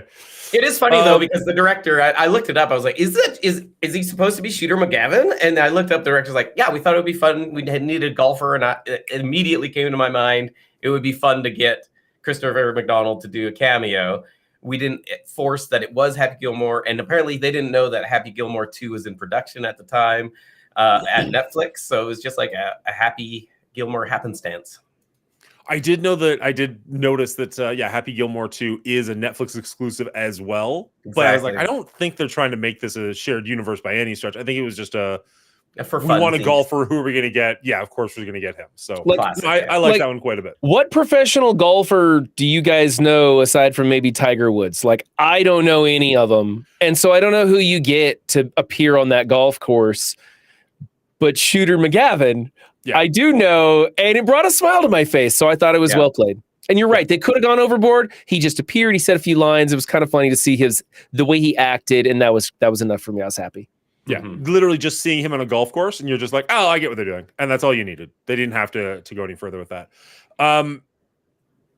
What did you guys think of Kevin Bacon as the villain? I think Kevin Bacon does a good job as villains. Yeah, he does a good villain. I mean, you knew he's dirty right out the gate. There was no questioning of anything in this movie, really, except for Taggart, and I thought that was more of a waffling bad choice than anything. So, you knew, but he plays it well, so why not? Oh, the camera pans over to Kevin Bacon. You're like, villain. Yeah. Right there. You see the suit, villain. He just has that look to him somehow. Like, I don't dislike him as a person or an actor, but like, you just see him and you're just like, oh, he's a slime ball. Like, just something about him just screams villain. Hey, you know what? He had an incredible scene with Foley's daughter when he snorts the bump of coke, brushes it off of his face, and then starts, like, they switch scenes, they come back, and then he's having his little monologue in her face. He was acting so well, like he was hyped up, like he just got coked out. I was like, wow, he's nailing this scene right now. I thought it was really cool. I think he did an excellent job as that villain. Was it kind of cliche? It was very cliche, but he did a great job in it. And then another head fake. Axel tries to escape from Kevin Bacon. That was the best part of the movie. You're thinking he's climbing through the vent. And Axel goes, oh, you see too many movies. I thought that was great. So many little pieces like that I enjoyed. I thought it was especially clever because he actually does escape through the vents in a previous movie. It's the third so one. That's something he actually does. And then he's like, you've seen too many movies. I was like, well done. Making fun of themselves again, while still taking the movie very seriously. I did think that having his gun setting there with his badge and a big pile of drugs where he can easily just reach around the corner and grab it as he makes his escape from the police place. I thought that was just absolutely stupid. But they needed him to get his gun back, and so whatever. Yeah. I mean, if the entire precinct is supposed to be dirty, which is the impression that I was getting at least, Yeah. I don't. I'm not saying it makes sense because it should be locked up, obviously, but I can kind of see it in like a everybody knows the score here, so who cares? Yeah, I Kind of a way, guess. but I mean, yeah, they're going to I go agree dump with him you. in the It river wasn't- anyways, and everybody knows it. So I guess they're not really going by the book on that one. Just seemed kind of weird. For sure.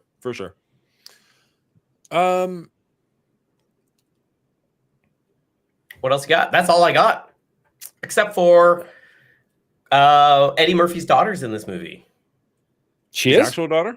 His actual daughter played He's one of the police officers, right? one of the two police officers that arrest him in the Oh. little cutesy police car in Beverly Hills. Yeah. I heard that after the fact, but as we were watching the movie, I'm just like, I get that it's supposed to be Beverly Hills with this tiny little like Prius of a police car, but like Yeah. nobody is arresting somebody and putting them in the backseat of a car like that without a cage and like security proceeding. Like it's just like that's not happening. I'm sorry. There's no Yeah. way. It was kind of reminiscent of like the first movie when they had all the fancy equipment and gear and everything was pristine, and their bad guys are pretty good, so you don't need any of that bars fair. and wires. Hey, here's one. We got Sarge back. Serge, right? I loved his appearance, and you know what? I really liked the real estate sales lady. She was both super annoying and very funny. I thought she did an incredible job. I hated her and loved her in equal measure. Yeah, I really liked the whole scene where they went through that house and did all that. The longer that scene went on, the more I liked her because at the very beginning she was just very stereotypical, whatever. And then as it kind of went going, like, oh no, she hates who she is. Like she hates everything about this, and she's just like putting it on because that's what Beverly Hills is. Everybody's fake, nobody's real. When she says that her own 4-year-old kid is a loser, like, oh my god, I was laughing so hard at the audacity of that scene, and it just kept going. I laughed hard at that one, so that was good. My kid's a loser. Yeah, no, he's a loser. He's not quite anywhere. He's 4, but you can tell. He's got glasses. Yeah, it was great. Yeah, no, there was some good laughs in this one. And like the action was okay. Like there weren't a lot of really weak points in this one for me. There wasn't a ton of high highs for me either, but there wasn't a lot of weak points. Like this was a pretty solid entry as far as like, sequels 30 years after the fact go. I was pretty okay with it. We've definitely had worse. And so for me, I felt like this was a great way to pay homage to this entire franchise, to the source material. They made fun of their low points. They recognized the good stuff. They gave us some fresh takes on what we enjoyed. We got to see almost everybody in some way, shape, or form. And I really thought this was a good way to cap off this franchise. I hope they do not ever make another Beverly Hills Cop movie again, because I felt this was a great way to finish for me. I really enjoyed this film. And frankly, I'm ready to rate this thing. Where are you guys at? Go right in it. Go right into it. For me, this movie comes in at a... What did I rate this at? Hold on a second. I wrote it down. Yes, this movie comes in at a 79 for me. And if I'm not mistaken, that is just 1 point under what I rated the original Beverly Hills Cop movie. I think I gave that an 80. I felt this was really good. I had a lot of fun. I laughed out loud many, many times during this movie. It wasn't perfect, but they did a great job bringing that nostalgic feel back to this movie. And I like the way they ended this. So I hope this is the last one of the franchise and that we can permanently cap this one off on our list. For me, it was a winner. And I think you'd be better off for seeing this movie, actually. Very nice. All right. I'll just go straight into mine, I guess. Kind of just got here. Oh, shit. Whatever. We can do it in post. Mirroring almost everything Brian said about this one, I also think this is a great way to cap off this franchise. I don't think we really need to get anything more from Axel Foley in this world. And if we do, we're going to start losing more and more cast members. So it's probably better to just stop it here when on a high note, because you don't want to go back to like, Beverly Hills Cop 3 territory. I think the music in this was all pretty decent. There was one song during the final chase sequence where I liked the song and I liked the action, but they just did not mesh in my brain. Like the song was just wrong for that scene, despite liking it. The cinematography in this one, I think, stepped up pretty significantly. It looks like a much better movie than the previous ones do. I get it. There's 30 years difference there, but regardless. Acting, I didn't really have a problem with anybody in this movie, and I liked seeing a lot of the actors coming back or even the new ones. We didn't touch on Joseph Gordon-Levitt that strongly in this movie. He's got a relationship with the daughter, which is a little bit forced, but at the same time, I like that there was a reaction there or a interaction there between the two of them. I thought he was a pretty good addition to this. The plot is maybe one of the weaker points where it feels kind of like they're just doing the same thing they've done before. They just need to get Axel into Beverly Hills for some reason, and then hijinks can ensue. But the enjoyment on this one was higher than literally everything else in this franchise. Brian went 1 point down. I'm actually going 2 points up. The first movie was a 70 for me. This one is a 72. I enjoyed this movie quite a bit. That being said, the franchise isn't necessarily for me, but as far as the franchise goes, I like this one the most. Nice. Will, what do you got? I mean, I'm going to come in low here. It's a fine movie, and I think if you like the first and second and you've suffered through the third, you might as well watch this because they do a fine job of paying homage and at least putting a little bit of spin on it to keep it fresh. Aside from that, the action is only okay to me. It keeps you engaged enough, but it's not wowing you. And the comedy, it keeps you engaged, but it's not wowing you. But it is in finer form compared to, obviously, the third movie. I feel like maybe because we watched the third one so recently and it was such a disappointment that this one just seems that much better. But compared to the first one, I just don't think it was.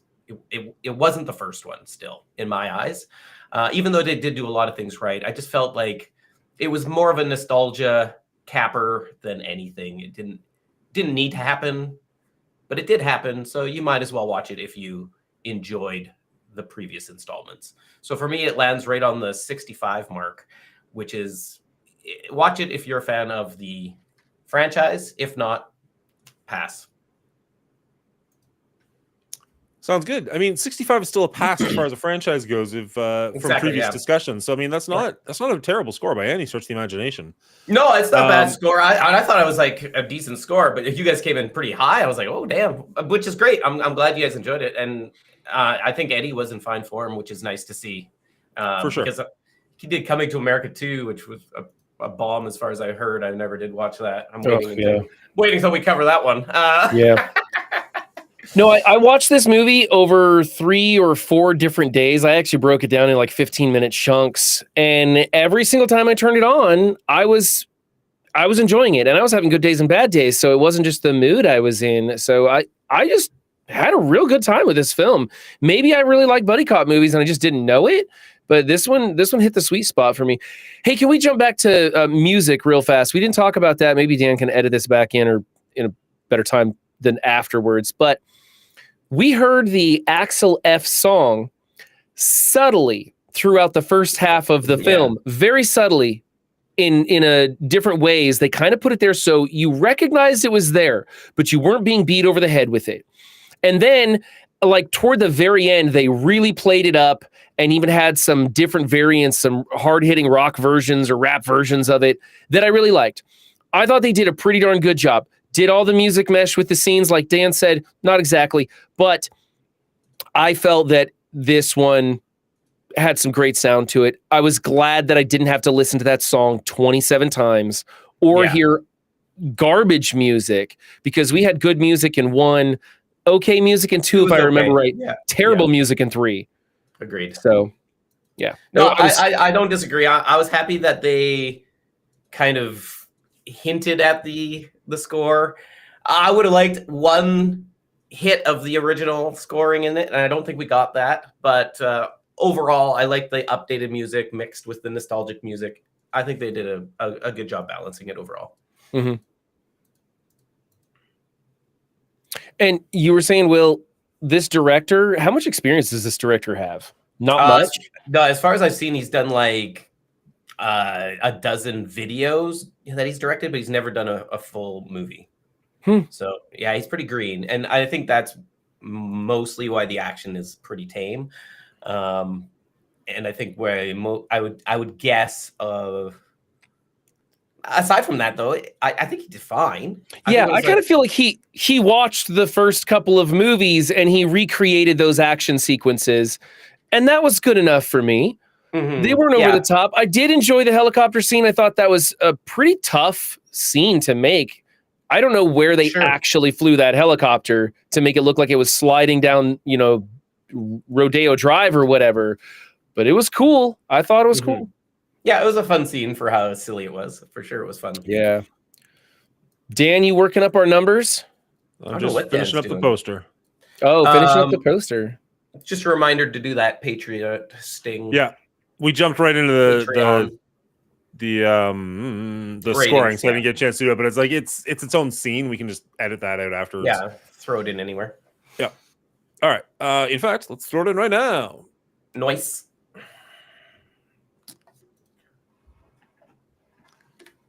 If you like what we do and you want to help support us, consider joining our Patreon. Links down below. Huge shout out to our executive producers, Real Bubba Hotep and Dino. They've been with us since the start, and we greatly appreciate them. And new Elder JM990 as our head writer is going to get a chance to actually tell us what movie to watch next week, and we'll do a full episode on it. Doesn't have to be a franchise, and he's decided to go with City of God. So that's what we'll be doing next Thursday on our rating. I never remember how to get out of there. And I have never seen City of God, so this will be a first time for me. Have you guys seen it? I've seen it once in like the middle of the night, like 6 years ago. So I'm very curious to watch this again. My wife has never seen it, and she's going to watch it with me. So I'm looking forward to that. I have not seen it either. It just was one of those movies that kind of slipped under the radar for me, but I've heard great things about it. And I'm like, wow, we're going to do like a real movie on this show? That's kind of crazy. I know, it's going to be weird. I mean, we do a lot of real movies, and then we do movies that came after them. That's the problem. Yeah, exactly. So for anybody who doesn't know, at the head writer level or above, and it is a little bit pricey because you do get to dictate what we do with 10 plus hours of our lives, you can actually choose. There's a section in the Discord where you can actually go and vote on a movie that you want to see. Now, he's the only person at Jeremy is the only person at the head writer or above level, so he's pretty much just telling us what to do. But if anybody else wants to join, then we'll figure out a system so you guys can come up with something. And the last Thursday of every month, we will do whatever the head writers and above decide or dictate for us. So I'm pretty excited that he chose a good one. I was nervous he's going to do like Human Centipede or something that I have no interest in watching. So I would have to put my foot down on that. I'm not going to watch the movie, guys. No, I'm just not going to do it. There's some stuff that I don't want in my brain, and I think that's going to be one of them. That would be one of them. It is brutal. I have not seen it. I don't want to see it. I don't know that I'd go so hard as to veto it for myself, but it is definitely one that I'm happy to not see. We do have veto power on which movies they are, but I was reserving that for myself for more like, there's like a 98-hour long movie out of Russia. I'm like, no, thank you. Or like Triumph of the Will. I'm good. Like there are certain things I just don't want to watch. So I respect that that's on your list, bro. Well, yeah, our time is kind of precious. I think anything that's over 4 hours long is going to get an auto veto from me. I just can't do that sort of thing. But Human Centipede is just something I don't want to see. Hearing this from the guy who's watching movies in 15-minute installments, I can understand why you don't want to watch a 4-hour epic. That's crazy. I'll be at a red light trying to get Netflix to load up. All right, man. And with that, where is it? Super funny. You haven't lived until you watch Human Centipede. You don't know true regret until you've seen it. Yeah. I'm okay having not lived. I've seen the second one too, so yep. Oh, wow. All right, and with that, we have our... God damn it.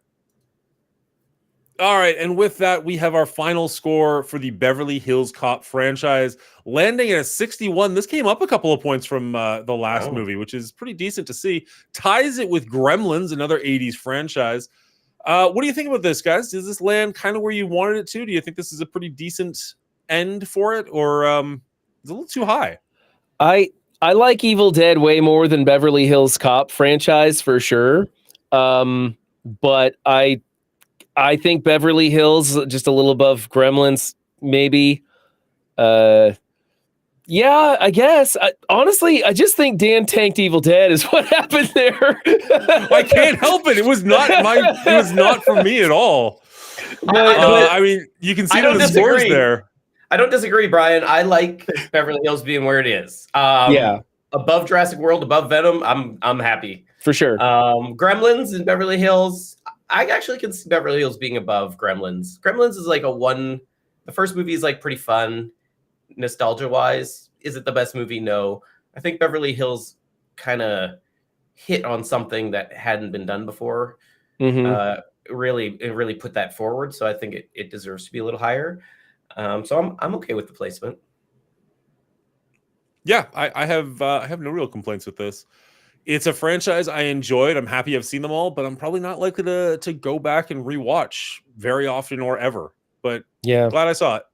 Mm-hmm. You know, this list is always tough because, like the Never-Ending Story, if it stopped at one movie, it would be so much higher on this list. You know, exactly. I think it's at the top.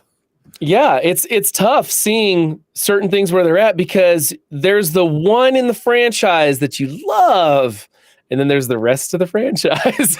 Yeah, absolutely. I was just happy that this franchise has ended on a positive note. Not the best movie it ever could have been, but it was a solid addition to the franchise, and I'm glad they ended on a good note. And like we said repeatedly, I hope they cap it here. Mm-hmm. Agreed. That's actually a great button. I'm just going to use that and do my final thing. All right, and that is... I'm going to zoom out 1 second. All right, and that is our rating of Beverly Hills Cop Axel F. But what's yours? Leave a comment down below. I'd love to hear from you. Were we too high on this one? A little too low on it? I'd love to know what you think. We record this live over at twitch.tv/The Mongoolie Show on Thursday nights. So head over there and hit the follow button if you want to catch us live, or hit like and subscribe on this video so that I see you in the next one. Click, click, click, click, click, click, click, click, click, clack, click. That's my bad. He can it's filter fine. that it's out. Gonna get edited out, but I'm trying to read your all the stuff on your back shelves. I knew you were talking about that last time, and so when you zoom out, I'm like in here trying to look at what you got on the shelves there. Lots you got lots of cool knickknacks and stuff. Legacy. Yeah, what's the one to the right of Legacy? It looks Detective. Detective. Okay, that's it. Okay. Yeah, just trying to see. It's. I haven't actually played it very much. It's one where you're all working as a team trying to solve a murder, essentially. So it kind of goes on. My brother gave it to me once they finished it. Essentially, yeah. Okay. Thanks, guys. That was fun, as per always. Yeah, that was a good one. Did we touch on everything you wanted to touch on, Brian? I assume so, because you said you were pretty much done. So yeah, we got everything. That will. I forgot to mention one thing. What? I can edit it in.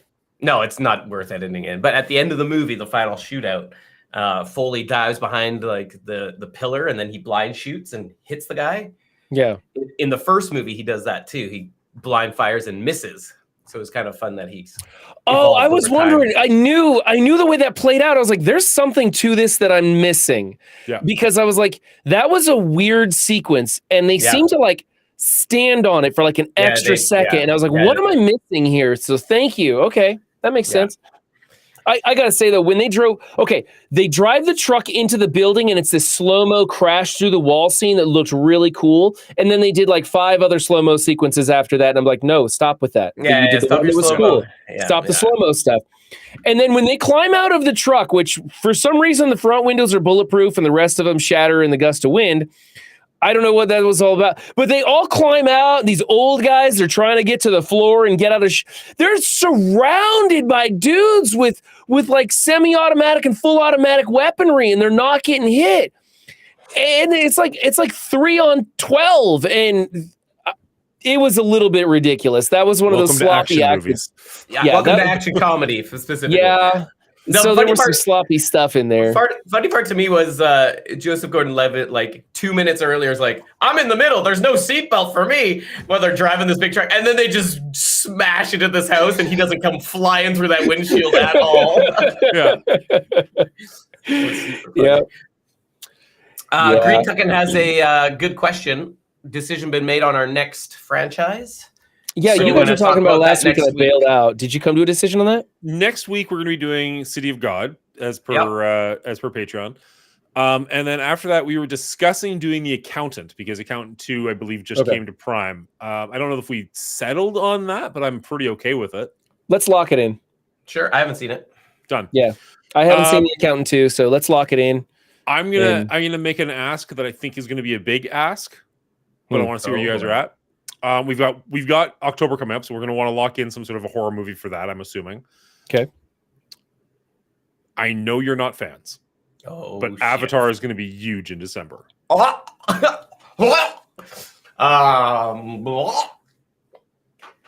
Yep. I don't know. Do we include I can Fern do a Gully in solo that review. franchise?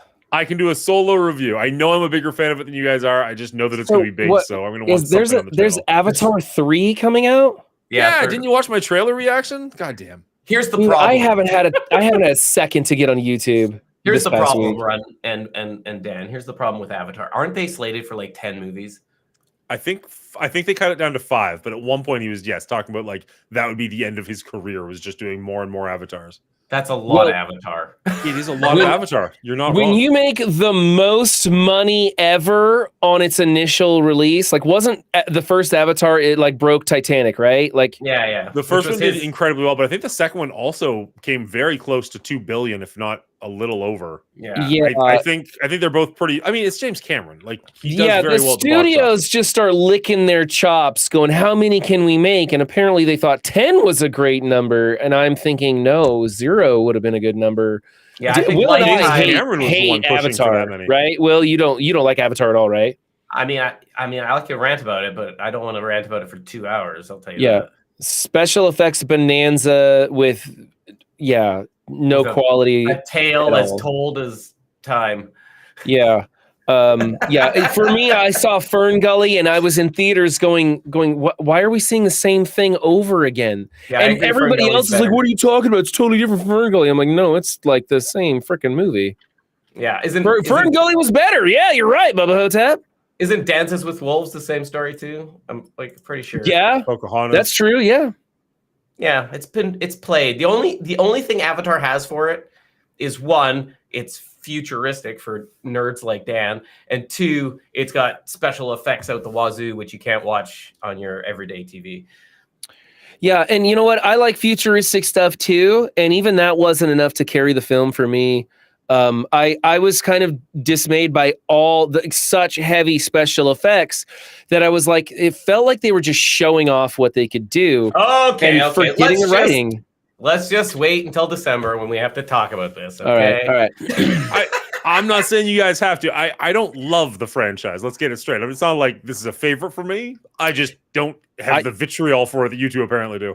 I just don't know. If there's going to be 5 of these, I kind of want to wait until at least 4 of them are out. Okay, let's be honest. If there's 5 of these, like, are we still gonna be doing this by the time 4 and 5 come out?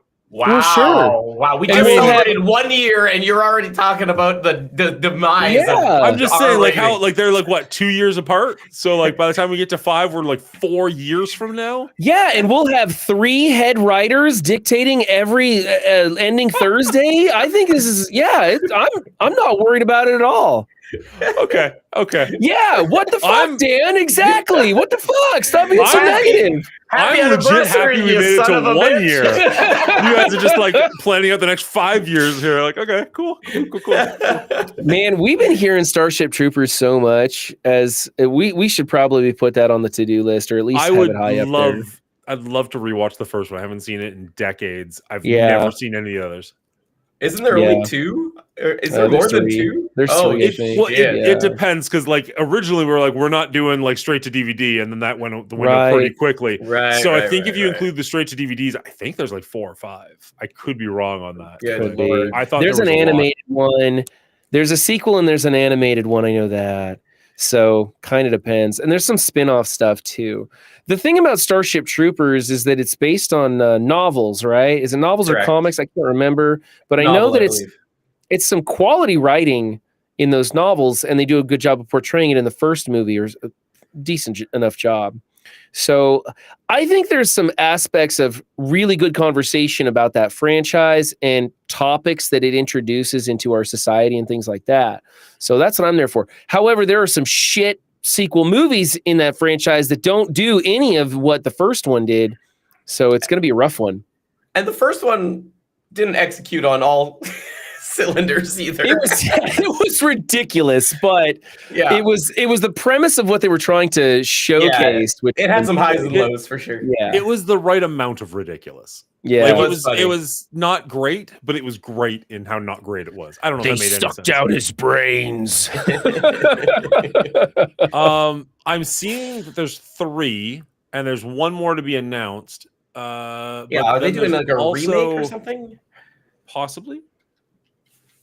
I Well, don't know maybe how old that's the book something was. we want to wait. If there's another one coming out, we just wait and see when the fourth one comes out and hit the franchise then or something. I don't I'm know. looking at a 5-movie collection, Blu-ray, but at least one of these looks animated, possibly 2 of them. There may be 2 animated ones. I think Yeah. that sounds In which right. case, I mean, I don't know. We did the Predator animated, but I was more excited for the Predator animated than the Starship Troopers animated. So we'll see. Well, and the thing is like, I don't necessarily want to be promoting a bunch of trash here either. I don't mind watching a trash couple of movies in a franchise. Wait, as are we long as back on there's- Avatar right now? as long as there's some quality films in the franchise that we can say, hey, these are good, but you can skip the rest of them, or you can skip this one in the middle or whatever. Right. I don't like if it's Starship Troopers 1 is the only thing that's going to get a high score and everything else is crap in that franchise. We've done that with Highlander, and even the first one didn't even get that high of a score. I can almost guarantee Starship Troopers gets a higher score than Highlander. Oh but yeah, it will, for sure. I've seen as I said- I've seen Starship Troopers, the first movie, a dozen times or more. Very much enjoy that film, even for all its flaws. In fact, I sometimes love it because of its flaws, but Yeah. I've the probably rest of seen the it- franchise. probably seen it like 3 times, but I'm going to say all 3 of them were in the 90s. Like, I don't think I've seen it since 2000. Dusk Yeah. Till Dawn Marathon? How many? I thought they only had 2 Dusk Till Dawns. I'm only aware of 1, and I don't want to watch that one. So Oh, is I'm it good. 1 in a TV show? I think it's 1 in a TV show. Oh my goodness. Okay, so the accountant is it's a sure thing. Yeah. So, City of God, Accountant, Spare Week, Patreon, and then October, right? Like, that's how close we are to Halloween. Okay. So, And so we have 1 spare week that we need to throw in a movie. Is there any franchises that have anything new coming out or that came out that we could add to that's already on our list and we need to add a movie to it? I don't think so. nothing that's already on our list. I mean, not for that time. I think Predator comes out in November, and I'm looking Right. forward to that one. Badlands. Yeah. I'm getting more and more excited with Badlands, especially now that I'm watching Alien Earth and seeing what a good job they did with that show. How I many episodes have of high Alien hopes. Earth are there now? Huh? How many episodes of Alien Earth are there now? 3? 3. Yeah, 3. Okay. Yeah, I've seen the Tuesday, first Tuesday the one. third one. I'm only 1 episode in. I want to watch more, but I can't say that it's grabbed me yet. It hasn't face hugged you. Correct. Okay, so is there, because the other thing we could do, a lot of Halloween movies are long, or a lot of Halloween franchises are yeah. long. There's some So we big could ones. also just start one in September. Wait. I thought we were gonna do Hocus Pocus. Oh, is that and what we get- want to do? I thought we were gonna get Mrs. Get Mom Mongooly Ghoulie on back in here? Yeah. I Yeah, think we can do that's a Hocus good Pocus idea. for Halloween. I don't like Hocus Pocus. I mean, I could love it. Who knows? You'll have to tune in to find out. But I do love Mom Ghoulie, so I'm willing to put up with a lot just to have Wow. her here. Yeah. All right, I will let her know. So funnily enough, I got myself in trouble with her because of our rating, not because of the intro that I did. That she thought was actually pretty funny. She just wasn't prepared for it. But I posted it on Facebook and tagged her in it, and she's like, "Oh no, no!" I'm like, Oh. "You did it willingly." She's like, "I did it willingly for people I don't know. I don't want people I know seeing me." I'm like, "Oh, my bad." Well, So, you better get back in the good books because I might need to butter her up a little bit before we try and bring her back on. Be like, I Yeah, promise I won't tag you on Facebook. It'll be okay. You better put a spell on her because we need her for Hocus Pocus. Yeah. Are there any Halloween movies, horror movies outside of Hocus Pocus that you guys are curious about? Because I'm not going to lie, I haven't seen most of them, but I feel like I liked the first Scream movie and I wouldn't hate rewatching it, whether it's for this or just in general. We'll have to start now. There's like 7 of them. Yeah, I thought there was 6, but yeah, either way, there's a lot. But that's what I mean. Like I a lot like of Halloween Scream. movies go big. Yeah. I like Scream as well, but it is a big franchise is the problem, and those are always kind of scary for us to take on because they just go on and on. They just don't end. Also, I'm still wanting to get back to Jaws. I just think that 50th anniversary Jaws is not necessarily like a Halloween scary movie, but it's still a good one. Then I was going to say, Foss just said it, The Conjuring with the new movie coming out. There's going to be some hype for that. I've only seen the very first Conjuring. I thought it was okay. I'd be willing to go through The Conjuring just simply because it's a short set of scary movies that there's some hype involved over it right now. Is The Conjuring, am I getting it mixed up? I don't think I've seen any of them. Is it, did it branch out into the Annabelle franchise? Or am I missing that entirely? Like, are they not related in some way? Like there's a bit of a bigger world. Like, I haven't seen Annabelle. I wasn't sure if like The Nun and Annabelle and Conjuring, if all those were like a shared universe kind of a thing. Well, possibly, but we could just break those apart. Oh, 100%. 100% we can. Like, if we ever do the MCU, we're not doing it as one franchise. No. I said if. Veto. I have to find other people for that. We'll have an entirely other show just for the MCU. Yeah, just MCU ratings. Going strong. There's like 40 movies. Go F yourself. I heard that this Fantastic Four movie that's coming out is supposed to be incredible. It's already out, man. It's been out for like a month and a half. Oh, is it? Oh, I don't know. I told you guys, I'm so busy right now.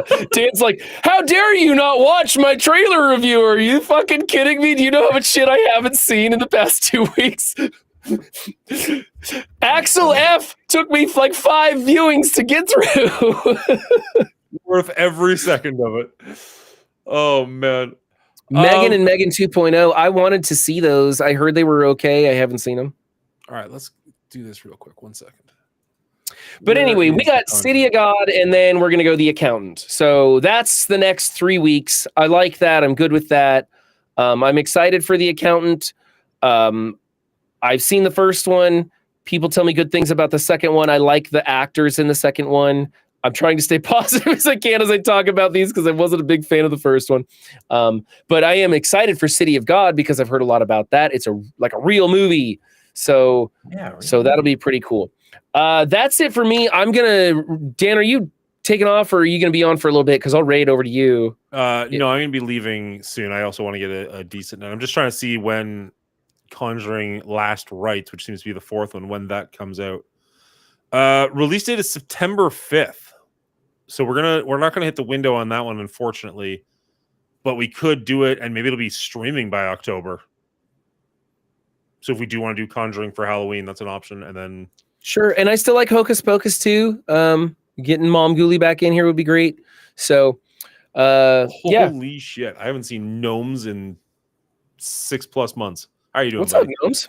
All right. I'm sending my people over to you anyway, Dan, because I got to get out of here. Thanks for joining me, everybody. I'm just going to rate them somewhere else, but sure. We're all watching the same thing, so it's not changing for you, but I will catch everybody on Sunday for Sunderfolk. We're going to be dressed up in costumes and hats and silly stuff. No idea what's going on there, but I am going to be working on some of the scenes and stuff, so hopefully Sunderfolk is looking pretty cool and goes a little smoother than last time, even though I had a good time editing that video, which will post soon on Monday, I believe. So bye, everybody. Thanks, guys, for letting me hang. This is a great franchise for us to cover. I'm glad we did it. Bye. Thanks, Brad. Yeah, as far as dressing up on Sunday goes, I actually ended up buying a onesie because that's what people were talking about, is doing this big onesie thing. Got it in the mail, put it on, and I'm like, I'm not wasting this on Sunderfolk. I'm saving this for the anniversary. Like no human is seeing this until we hit some sort of a guard. I was like, this is pretty great. It's that bad. It's that bad. It's gonna be great. Pretty much. I was pretty stoked for it. I was like, this is actually all right. I don't mind this. Super funny. That's super funny. But all right, thank you so much for the raid. Thank you all for being here. Now we're gonna raid out somebody else because why not? Why wouldn't we? Let's see. Is there anybody we know and like on? Pincy's on. Bendy's on. Good night, Bridge. Good night, everybody. Good to see you, Nomez. Glad you're still kicking. Raid Pincy. Raid CA. CA is not live. I mean, kind of, but not really. Nope. What are you doing tomorrow night? I think T-Dub wants to play some Hunt Showdown, so we might do some of that. We'll see. We'll see what he actually shows up for. So Nice. we were playing Peak on Tuesday. It was ridiculous. Oh my god, that With game is T-Dub? No, with Bubba and Faust and Phil. Okay. You know, I was there Phil. I was there for a short minute, and then it was Yeah. your computer crashed. I was like, all right, that sounds about right. Yeah, it crashed twice. Probably it'll crash on Friday too. So get ready. Woo! All right, cheers, everybody. We'll catch you tomorrow for Will, and Saturday for me, Sunday for Brian. Have a good night, everybody. Thanks for coming down. Bye.